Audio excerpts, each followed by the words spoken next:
സാധാരണ എല്ലാ ക്ഷേത്രങ്ങളിലും പോകുമ്പോൾ മയിൽ വിളക്ക് വെച്ചിട്ടായിരിക്കും ഭദ്രദീപം കത്തിക്കുക. അപ്പം ഞാനതപ്പം തന്നെ അണപ്പിക്കും. കാരണം ഹിന്ദുവിന് മയിൽ വിളക്കിൻ്റെ ആവശ്യമില്ല, ഹിന്ദുവിന് നാരായമുള്ള വിളക്കാണ് വേണ്ടതെന്ന് പറഞ്ഞിട്ട് ഞാൻ അപ്പം തന്നെ അത് അവിടുന്ന് മാറ്റിക്കും. കാരണം ജാതിയും മതമൊന്നും പറയല്ല, ഈ മയിൽ വിളക്ക് എന്ന് നമ്മളുടെ നിയമാനുസൃതമുള്ള നിലത്തിരുന്ന് വിളങ്ങുന്ന നിലവിളക്കിന്റെ നാരായം കട്ട് ചെയ്ത് അതിന്റെ മേളിൽ മയിലിനെ വെച്ചോ, പലരും അതിന്റെ മേളിൽ ചന്ദ്രക്കലയും കുരിശൊക്കെ വെച്ച് തുടങ്ങി. അല്ലെ, നമ്മുടെ പേറ്റന്റ് നമ്മൾ എടുക്കാത്തതിന്റെ ഒരു ദോഷമാണ്. ഹിന്ദു എന്ന ധർമ്മത്തെ നമ്മൾ മറക്കുന്നത് കൊണ്ടാണ്. അപ്പൊ ഞാൻ സാധാരണ കുറ്റം പറഞ്ഞിട്ടാണ് തുടങ്ങാറ്. ഇവിടെ നവാഹവേദിയിൽ വലിയ കുറ്റം പറയാനൊന്നും ഇല്ല.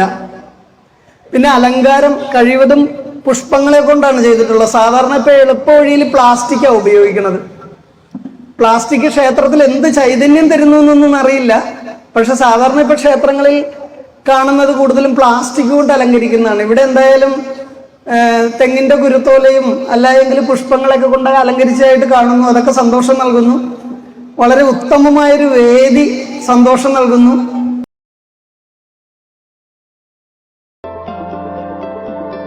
വീടൊരു വീടാകണമെങ്കിൽ ഫർണിച്ചർ കൂടിയേ തീരൂ. ഫർണിച്ചർ വാങ്ങാൻ നല്ല കടയിൽ തന്നെ പോകണം. അതിനായി 15 വർഷം പാരമ്പര്യമുള്ള വലിയ വീട്ടിൽ ഫർണിച്ചേഴ്സ്. ഫർണിച്ചറുകളുടെ കലവറയായ വലിയ വീട്ടിൽ ഫർണിച്ചേഴ്സിൽ 60% ഡിസ്കൗണ്ടോടുകൂടി ഫർണിച്ചറുകൾ വിറ്റഴിക്കുന്നു. ഫർണിച്ചറുകൾക്കും ഞങ്ങൾ 5 വർഷത്തെ സർവീസ് വാറന്റിയും 5 വർഷത്തെ റീപ്ലേസിംഗ് വാറന്റിയും നൽകുന്നു.